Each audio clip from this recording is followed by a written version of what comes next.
Fala moçada, tudo jóia? Hoje mais um podcast aqui, agora online. A gente vai fazer um podcast nesse ano de 2026, trazer bastante personalidades, pessoas do agronegócio para a gente poder estar conversando. E hoje, no primeiro podcast de 2026, eu trouxe aqui o nosso conselheiro, parceiro aqui do nosso canal aqui, Rural Book, Iberville Neto, da HN Agro, consultor pecuário, está aqui com a gente vai falar um pouquinho sobre mercado pecuário 2025, o que aconteceu, dar uma revisada um pouco nisso aí, para a gente poder talvez tomar umas decisões de 2026 e saber quais são as tendências do mercado desse novo ano.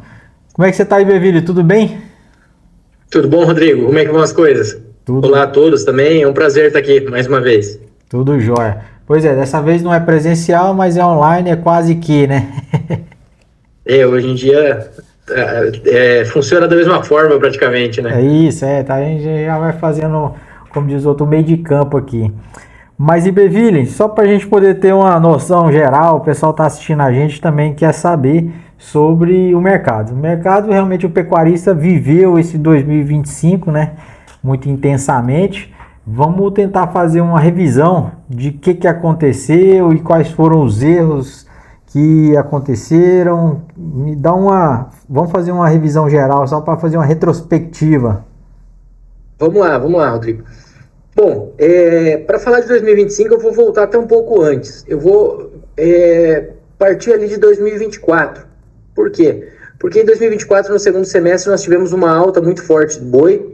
A reposição, ela trabalhou em alta ao longo de 2024, depois de 2025 continuou na mesma toada, mas a alta do boi no segundo semestre de 2024, ela mudou o patamar de preço da arroba ali.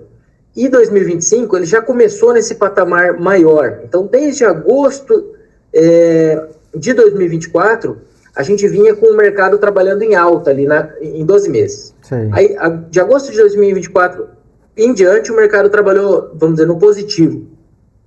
Subiu muito até novembro, depois deu uma acomodada, e ao longo de 2025, a gente teve um mercado que, na nossa visão, ele foi digerindo o que aconteceu em 2024. Ele foi assimilando aquele patamar novo de preços. Novo, entre aspas, porque lá atrás nós já tínhamos atingido esses preços. Uhum. Mas ele teve um pico em novembro, depois deu uma acomodada, e quando a gente pega o gráfico de preços do boi ao longo de 2025, ele foi um dos anos nos quais menos o mercado oscilou.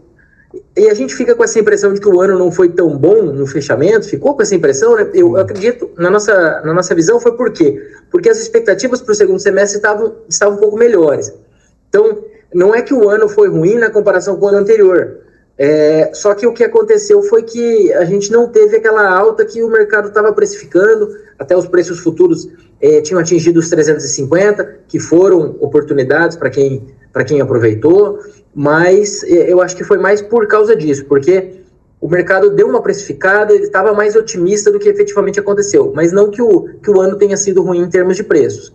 Sim. Quando a gente pega a relação de troca, para quem compra reposição, aí a relação de troca ela veio apertando, porque o bezerro, apesar do boi ter trabalhado meio de lado ali, o bezerro desde de 2024 ele vem numa toadinha de alta. Ele trabalha com altas menos fortes em geral, mas ele não tem devolvido essas altas, que nem o boi. Foi em novembro e depois voltou. O bezerro ele está ali naquele ritmo mais positivo, e na nossa visão isso é por quê? Isso é um resultado dos abates de fêmeas que tem acontecido desde 2022, 2023, 2024 e 2025. Nós esperávamos que o abate de fêmeas já desse uma folga, e não deu. Sim. Inclusive, em 2025, nós tivemos recorde de abate total, recorde de abate de fêmeas, recorde de exportação. Foi um ano de bons números, pensando em cadeia, e com essa questão em relação aos preços que eu comentei. Sei. E como é que foi a exportação em geral, assim, tanto de boi vivo quanto de carne? A exportação, ela foi... A exportação de carne foi recorde, a exportação de bois vivos, eu não estou com um número na manga aqui, mas foram bons números também, foram números fortes. Eu só não estou aqui se foram recordes ou não. Mas em relação à exportação de carne, por exemplo, nós tivemos um aumento de 21,4% nos números aqui na comparação com o ano anterior. Sim. Então, a gente superou as 3 milhões de toneladas, foram 3 milhões e 90 mil toneladas, superou as 3 milhões pela primeira vez. Então, só a exportação para a China aumentou 24,6%. Estados Unidos aumentaram 21,3%. Então, assim, dos 10 maiores clientes, só os Emirados Árabes tiveram queda. Todos os outros tiveram aumentos importantes. E os Emirados Árabes não tiveram um número ruim, é que eles tinham tido um salto ali de compras em 2024. O tarifaço lá do Trump lá deu alguma interferência a longo prazo? Não, porque logo ele já reajustou, né, e organizou tudo, mas como é que ficou essa transição na época aqui?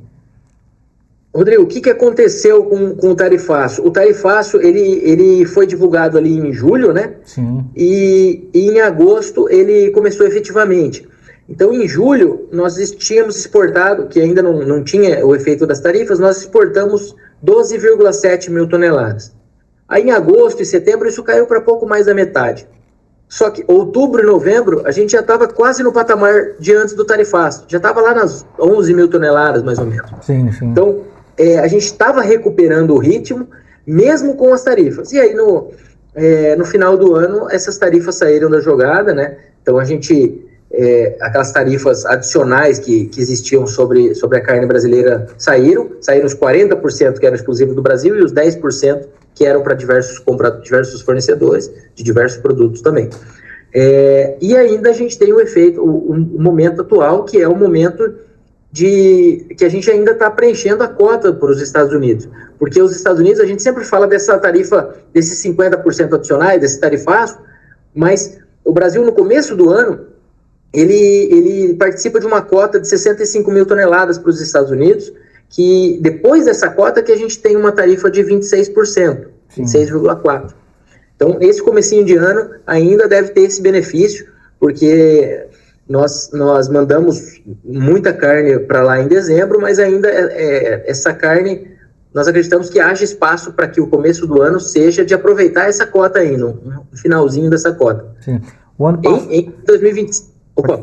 Pode falar. Não, eu falo assim, porque na época eu dei uma olhada assim que baixou a exportação para os Estados Unidos, mas aumentou para o México, né? Isso. O México, o México abriu o mercado para nossa carne em 2023, no começo do ano, começou a comprar mais forte no final do ano, no final daquele ano. Mas ele tem aumentado, ele tem trabalhado com volumes crescentes. Até eu estou dando uma olhada de lado aqui para achar uma colinha aqui, que exportação é muito número, né? Isso. Mas, em junho eles tiveram o maior volume já importado, que foi de 16 mil toneladas. Depois, em julho, de 15, agosto, 13. Então, realmente, quando os Estados Unidos deram essa diminuída, eles mantiveram volumes que até superaram os Estados Unidos em alguns meses. E agora a gente tem esse cenário do México colocando cotas também, uma cota aí de 70 mil toneladas para importação, e a partir disso, não só para o Brasil, né, para a importação geral de carne do México, e a partir disso vai ter uma tarifa de 20%, com as informações que a gente tem até o momento. Só que o México ele tem uma situação, porque ele exportava muito gado vivo para os Estados Unidos, e exportou mais de 1 milhão de cabeças em 2024. Em 2025, isso já caiu drasticamente aí para algumas centenas de milhares, se não me engano, na casa de 300 mil cabeças. Baixou bastante. Por quê? Porque eles tiveram casos de bicheira. Oi? Baixou bastante, né? Isso, baixou bastante, e o USDA projeta até que para 2026 isso seja zerado. Então, o que acontece? Esse volume de gado que eles mandavam era uma participação importante da produção de gado deles. Então, é diferente do que acontece no Brasil aqui, que a exportação de gado vivo ela é importante, mas ela é mais importante nas regiões em que ela ocorre, naqueles momentos mais pontuais, quando o navio chega e tem aquela demanda forte. Não diminuindo a importância da exportação de forma nenhuma, mas ela é uma coisa um pouco mais regionalizada pelo tamanho da nossa pecuária. E lá, pelo tanto de gado que o México manda e pelas características da pecuária do México ser muito menor que a do Brasil, isso era muito mais relevante. Então, com a não saída desse gado, o México está numa situação mais confortável de produção de carne. Então, dos principais produtores e exportadores do mundo, o México é um dos poucos que o USDA projeta, para os quais o USDA projeta aumento na produção de carne esse ano. Quer ver? Ó? O México deve ter um aumento de 4,5% na produção de carne. A Índia, 1,3%, e praticamente todos os demais aqui de relevância com queda. Para o Brasil, a expectativa é de uma redução de 5,3% na produção de carne em 2026. E por que isso? Porque, na nossa visão, vai ser um ano no qual esse aumento do preço do bezerro vai gerar investimento na atividade da cria. E isso, como que o produtor investe na cria? Tem diversas maneiras, mas uma delas é abater menos fêmeas, segurar essas fêmeas no rebanho. E isso acaba diminuindo a produção de carne de maneira geral. Então, essa redução na produção de carne para 2026 é a base do nosso raciocínio para pensar em mercado esse ano. Porque com menos produção de carne e a exportação indo bem, apesar de todos esses solavancos, essas ponderações que a gente tem que acompanhar, a gente espera um número bom para exportação, mesmo, ainda que ceda um pouco. A gente teve recorde em 2025. Mas produzindo um pouco menos, exportando bem, a gente deve ter menos carne no mercado doméstico para ser vendida. E aí, com menos carne, a gente acredita que haja espaço para preços maiores, tanto para carne como ao longo da cadeia, incluindo o boi gordo.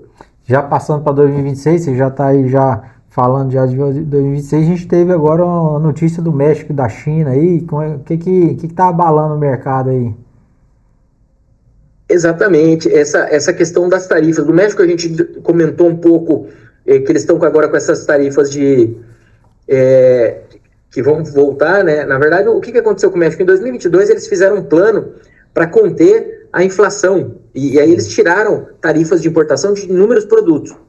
E agora a situação de inflação no México está mais controlada, e eles estão com essa justificativa de defender a produção local. E aí eles retomaram tarifas aí sobre diversos produtos e diversas origens. A carne bovina está incluída nisso.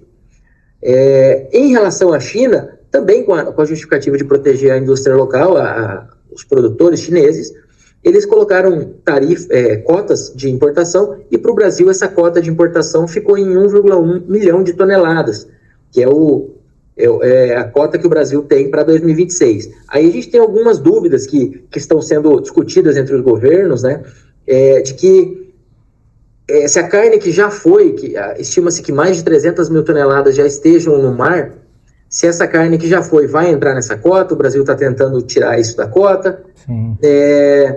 Então, se o Brasil vai poder aproveitar excedentes de cotas de outros países que não conseguirem usar as suas cotas, porque, por exemplo, os Estados Unidos têm uma cota, mas eles estão com uma crise de oferta com a menor rebanho em muitas décadas aí.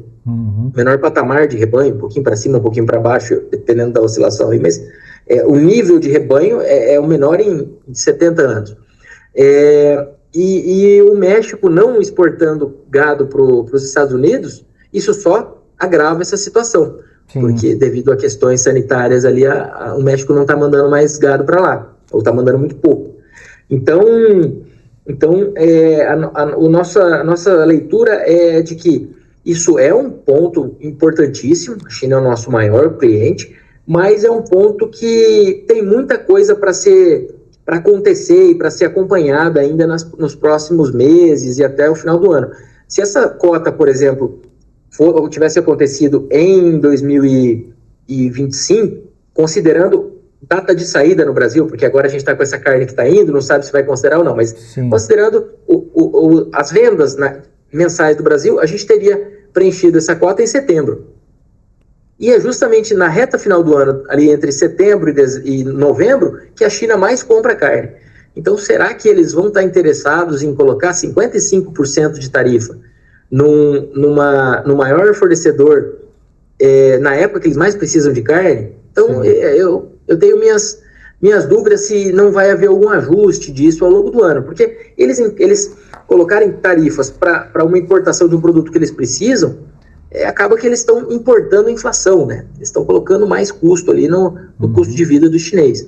E outro ponto que vale destacar quando a gente fala da tarifa chinesa é que, diferente do que aconteceu com os Estados Unidos, essa tarifa ela é geral. Entendi. Ela acontece para essas cotas, né? Cada país tem as suas cotas, algumas mais confortáveis, outras menos. A do Brasil é uma das mais justas, frente ao que nós já viemos exportando, mas é uma cota geral, não é que nem a cota dos Estados Unidos, que teve para diversos países, mas a do Brasil foi bem mais pesada do que os principais concorrentes.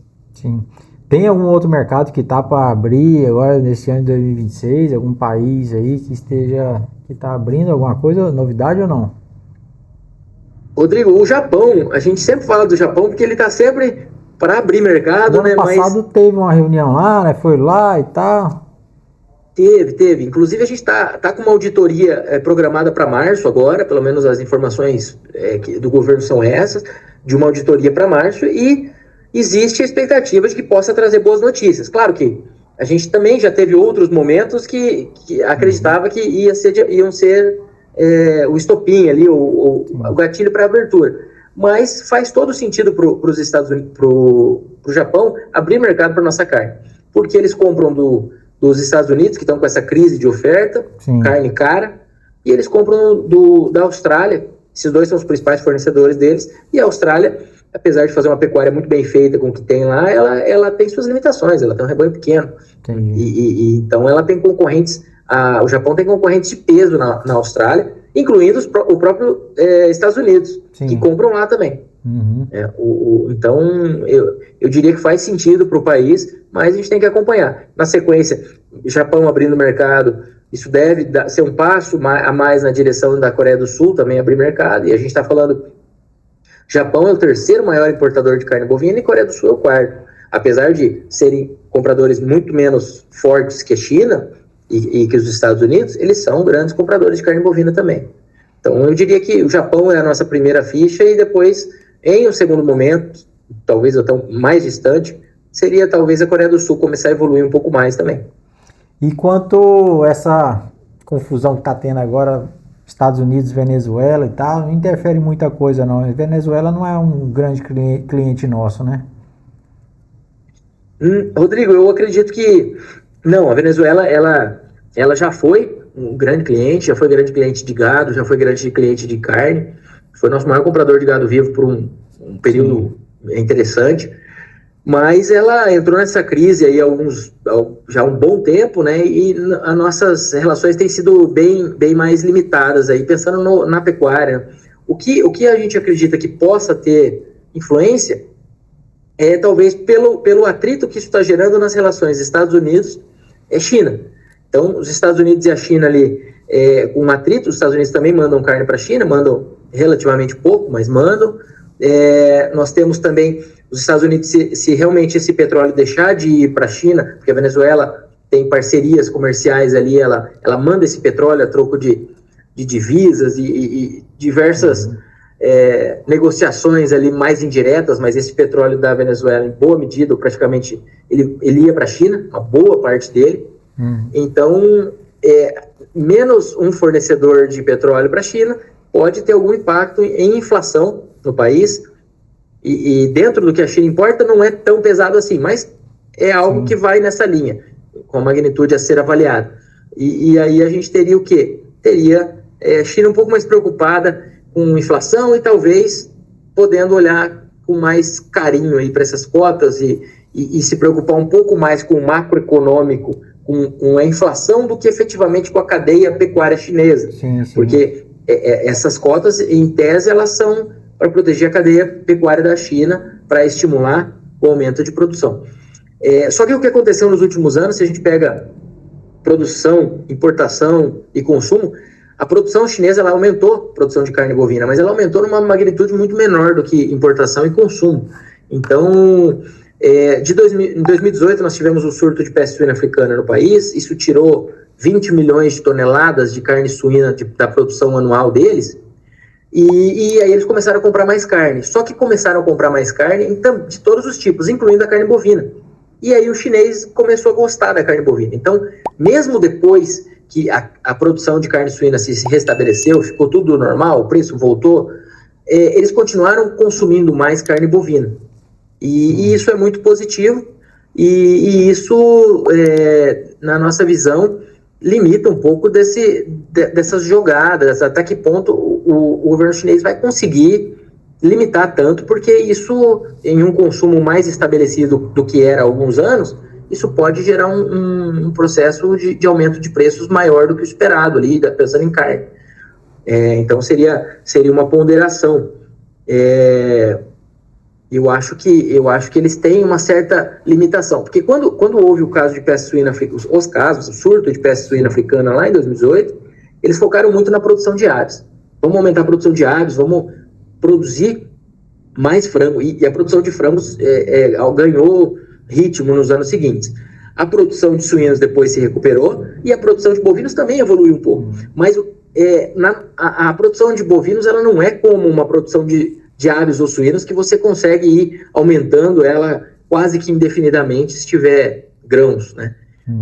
A produção de carne bovina ela precisa de área, ela tem um tempo maior, como a gente fala sempre do ciclo. Então eu acredito que esse efeito de aumento na magnitude que eles precisam não vai acontecer para a carne bovina. Claro que algum aumento de produção é possível que ocorra, sim. Falando na parte produtiva aqui dentro, interno, né, e tal, 2026 vai ser um ano de oportunidade para quem está preparado ou vai ser um ano mesmo difícil para quem improvisa? 2026, vamos lá, o que a gente espera para 2026? Eu acho que 2026, pensando na parte produtiva, a grande pedra no sapato vai ser a compra da reposição. Sim. Eu acho que a compra da reposição, tanto é que a gente fez a comitiva da HN Agro aí na sua região. Foi Marabá, Imperatriz, né? E Araguaína, né?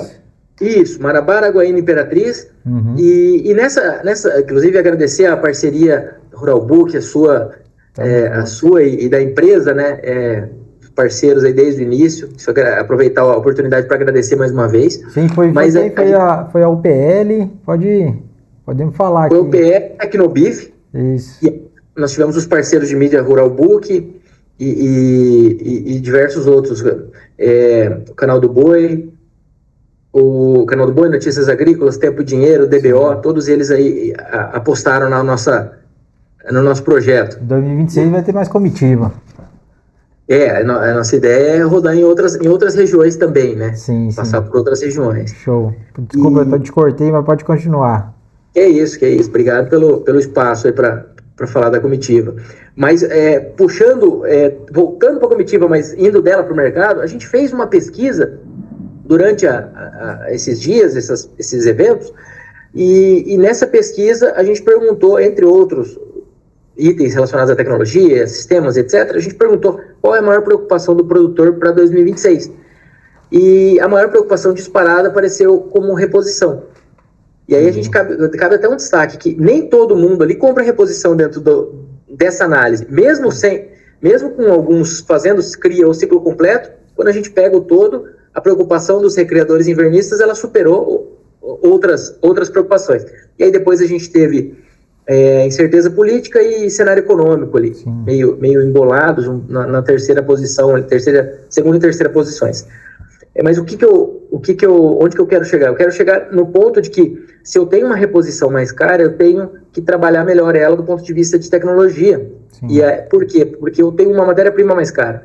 Então eu tenho que colocar um animal para ser abatido mais jovem, para ser abatido mais pesado, ou uma composição disso, dependendo do meu sistema. Não tem uma receita de bolo, mas se eu tenho o meu principal componente de custo num sistema de recria em horda, ou no sistema de confinamento, como a reposição, eu preciso usar melhor, já que ela está relativamente cara. Então esse é um ponto.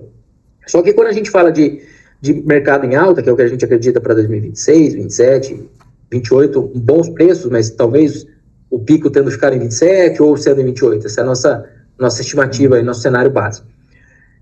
Então, mas mesmo com relações de troca mais justas, nas fases de alta, muitas vezes sobra mais dinheiro para pagar as contas e para o resto. Então, é melhor uma troca, às vezes, mais apertada em preços muito melhores, porque sobra mais dinheiro para as outras contas que não são a reposição, e sobra mais dinheiro por hectare, claro, até certo ponto, né? Mas muitas vezes a gente fala da margem e parece que na fase de alta a coisa fica ruim para o recriador invernista porque a troca piorou. A gente tem esse contraponto, né? Mas, via de regra, o cenário melhora e resultados melhoram para todos os tipos de produção. Quando a gente fala de CRI, ciclo completo, a coisa é mais automática, né? Preço subiu, resultado melhora, porque não tem essa contraparte, não tem essa aquisição da reposição. Mas essa é a nossa, vamos dizer, algumas ponderações pensando em mercado, pensando no sistema produtivo. Nossa leitura é de que o mercado ele está mais para cima do que para baixo, porque a gente nem teve ainda uma redução de oferta, como eu comentei, a gente teve recorde de oferta em 2025, então a gente espera uma redução de oferta, espera preços com espaço para subir. Por que eu estou comentando isso? Estou comentando porque, pensando no planejamento do produtor, a nossa sugestão, a nossa leitura aqui é que ele esteja posicionado de modo a aproveitar altas mais fortes que possam ocorrer. Então, se o mercado futuro der oportunidades, e geralmente ele dá oportunidades, a nossa sugestão é que ele use ferramentas que não façam ele perder uma alta. Então, se ele for fazer uma trava de preço mínimo, se for fazer uma trava direto com a indústria, ver se o frigorífico tem essa possibilidade. Se ele fizer o termo com a indústria, ele pode comprar uma call, que seria para aproveitar essa alta, vamos dizer, a partir do momento que ele fecha com a indústria, ele zerou a posição dele. Então, ele pode estar posicionado com uma call, que é para aproveitar uma alta, né, ganhar dinheiro com a alta. Uma trava, né? Exatamente, porque a partir do momento que o mercado sobe, se ele tiver travado no lucro, aquele ciclo está garantido, mas ele vai ter que fazer essa reposição depois. E se o mercado subir muito, o boi magro tem uma correlação altíssima com o boi gordo. Bezerro também tem uma correlação boa, mas a do boi magro é muito alta. Então, se esse produtor faz um confinamento e ele trava os animais, ele fez as contas, teve um resultado atrativo, travou, só que ele trava um preço fixo e o mercado explode.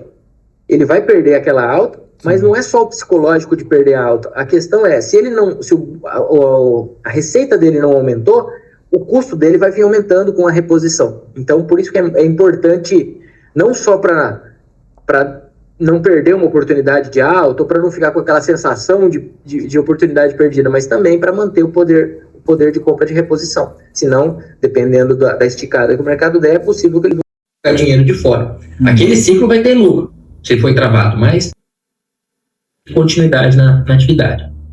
E Beville, nós estamos tendo uma alta, estou vendo normalmente sempre na parte produtiva que eu te falei, pecuaristas entrando em TIP, semi-confinamento, intensificação, o próprio confinamento em si. Isso aí é uma tendência, é uma necessidade do mercado mesmo de estar terminando esse boi mais rápido, tentando investir para poder pegar o lucro mais rápido. Como é que está sendo isso aí? Rodrigo, essa aceleração aí da reta final, na verdade, o sistema como um todo da pecuária, ele teve uma evolução muito importante nas últimas décadas, mas quando a gente foca nessa entrada da China na jogada, que foi 2018 para 2019, e a exigência de animais mais jovens, com até 30 meses, sim, isso deu um gás adicional a essa tendência que já vinha sendo observada. A pecuária brasileira tem evoluído, mas realmente isso aí foi um adicional. Aí quando a gente entra num cenário de taxa de juros elevadas, essas taxas de juros, por um lado, elas podem até tirar alguns produtores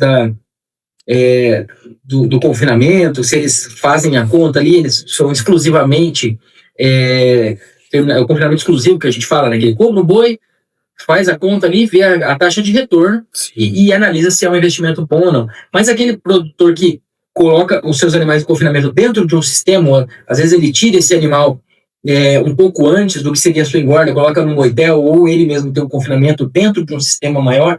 Isso aí faz todo sentido para esses produtores, para acelerarem mais, porque esse custo de oportunidade de dinheiro está cada dia mais alto. Então, se é para trabalhar esse dinheiro, ele tem que ser bem trabalhado, porque o não fazer nada com dinheiro hoje em dia está dando muito dinheiro. Isso, pela nossa situação econômica e fiscal. Então, outro ponto também que relacionado a essa aceleração que a gente pode comentar é justamente o tanto de oferta que nós tivemos, tanto de fêmeas como de gado geral nos últimos anos.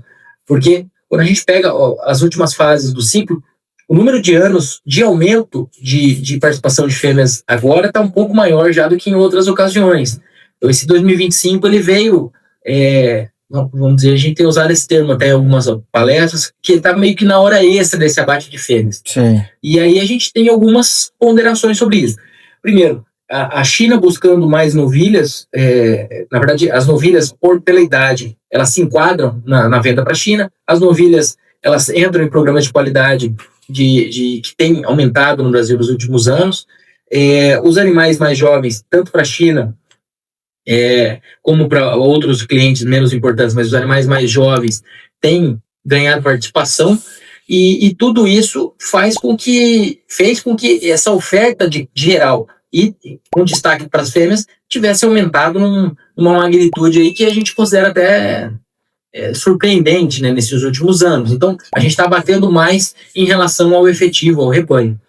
Só que a nossa leitura é de que, apesar da recria engorda ter acelerado nos últimos anos, a cria também evoluiu, sem dúvida, mas a capacidade de resposta da cria é um pouco menor. Quando eu coloco ali um suplemento, um concentrado, uma alimentação ali para o gado, eu consigo uma resposta muito mais rápida e eu aumento muito a minha demanda por reposição, porque eu estou mandando esse gado mais jovem, eu estou terminando a coisa mais rapidamente. Então eu aumento a minha demanda por reposição. Só que lá no começo tem uma vaca que tem um período de gestação que não mudou, e eu tenho, em geral, sistemas de cria que têm produtividades médias ainda que podem melhorar no Brasil.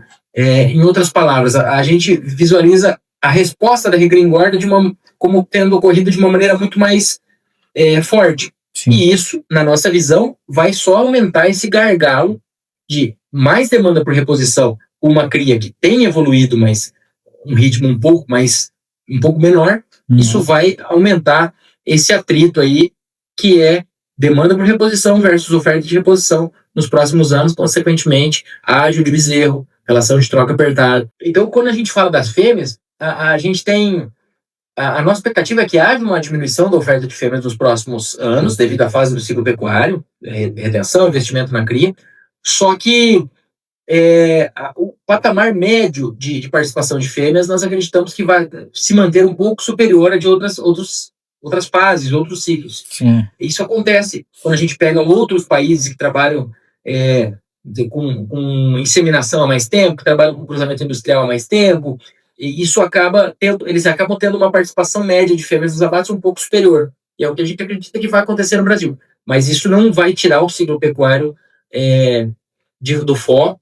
Nós continuamos com a expectativa de redução do abate de fêmeas, redução da participação de fêmeas, mas talvez essa participação oscile em patamares um pouco superiores ao que nós vínhamos observando. Certo. Só uma perguntinha final aqui para a gente poder passar para o pecuarista. Eu queria o seguinte: o pecuarista ele deve pensar esse ano 2026 em crescer, em ajustar ou sobreviver? Eu acredito que o sobreviver foi o ritmo dos últimos anos. Sim. Eu acho que últimos anos até meados de 2024, né? Eu acredito que o crescer também, eu acho que agora é ajustar, aproveitar esses resultados que nós acreditamos que devam melhorar e lembrar que eles não vão acontecer para sempre. Essa é a hora que eu falo, às vezes em palestra, o pessoal abre o olho, assim, regala o olho e fala: meu Deus, acabou de falar que o mercado está positivo, está começando a subir, e já está falando que isso vai passar. Nós acreditamos que haja um bom período de alta ainda pela frente, aí 26, 27, talvez 28. Nós acreditamos em preços sustentados e positivos.